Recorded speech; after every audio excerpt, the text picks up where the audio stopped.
بانی P T I Shahbaz شریف بلاول بھٹو کے کاغذات نامزدگی منظور ہوں گے یا مسترد؟ فیصلے آج متوقع۔ شہباز شریف کے ANA 242 سے کاغذات نامزدگی پر فیصلہ آج ہونے کا امکان۔ NA 127 پر بلاول بھٹو کے کاغذات پر اعتراض، بلاول نے جواب جمع کرا دیا۔ کاغذات نامزدگی پر پیپلز پارٹی پارلیمنٹیرینز لکھا جانا انسانی غلطی ہے، اعتراض کنندہ بھی اس حلقے کا نہیں۔ بانی پی ٹی آئی کا NA 89 پر اعتراض خرم روکھڑی اور خلیل الرحمان نے دائر کیا، موقف اپنایا کہ بانی پی ٹی آئی سزا یافتہ اور نااہل ہیں۔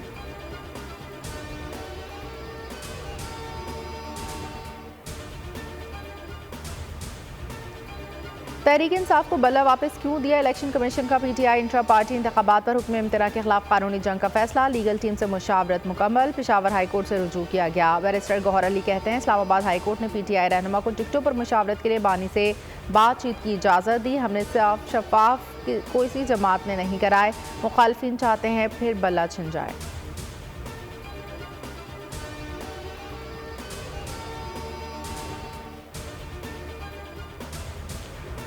لاہور میں آتش زدگی کا افسوسناک واقعہ، چوہنگ شاداب کالونی میں گھر میں آگ لگنے سے 3 افراد جھلس کر جاں بحق، ایک شدید زخمی۔ پولیس کے مطابق جاں بحق افراد میں میاں بیوی اور بیٹی شامل۔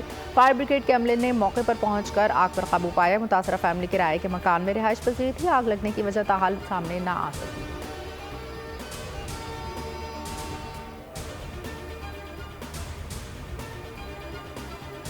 شیخوپورہ میں کالا شاہ کاکو کے قریب تیز رفتار گاڑی الٹ گئی، ایک ہی خاندان کے 4 افراد جاں بحق، 2 شدید زخمی۔ جاں بحق ہونے والوں میں باپ، بیٹا، بیٹی اور ان کی والدہ شامل۔ پولیس کے مطابق زخمیوں کو تشویشناک حالت میں اسپتال منتقل کر دیا۔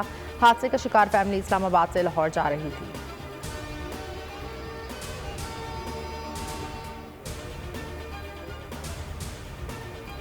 پنجاب کے میدانی علاقے آج بھی شدید دھند کی لپیٹ میں، حد نکاح انتہائی کم۔ موٹر وے M11 لاہور سے سیالکوٹ مکمل طور پر بند کر دی گئی۔ موٹر وے پولیس نے شہریوں کو غیر ضروری سفر سے اجتناب کی ہدایت کی۔ میاوالی میں دھند کے باعث مسافر کوچ اور ٹرالر میں تصادم، 4 افراد شدید زخمی، اسپتال منتقل۔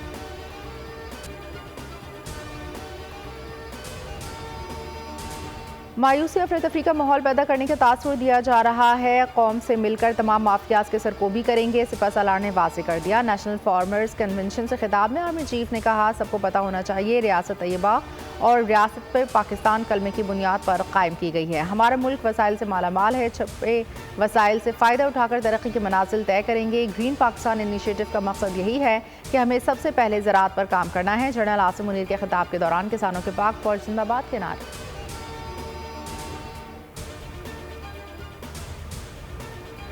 امریکہ ہٹ دھرمی سے باز نہ آیا، اسرائیل کو ہنگامی بنیادوں پر اسلحہ فروخت کرنے کی منظوری۔ امریکی حکام کے مطابق اسرائیل کو $147 ملین کے گولہ بارود اور جنگی سامان فراہم کیا۔ غزہ میں اسرائیلی فوج کی جانب سے 200 سے زائد تاریخی مقامات کو نشانہ بنایا۔ غزہ میں 325 ورثہ اور آثار قدیمہ کے مقامات میں سے 200 کو تباہ کیا۔ فلسطینی سفیر ماجد بامیہ بولے اسرائیل غزہ کی شہریوں کو موت یا نقل مکانی کا آپشن دے رہا ہے۔ ہیلتھ کیئر واچ نے کہا اسرائیل نے شعبہ صحت کے 99 اراکین کو حراست میں رکھا، ان پر تشدد کیا جو حیرت انگیز ہے۔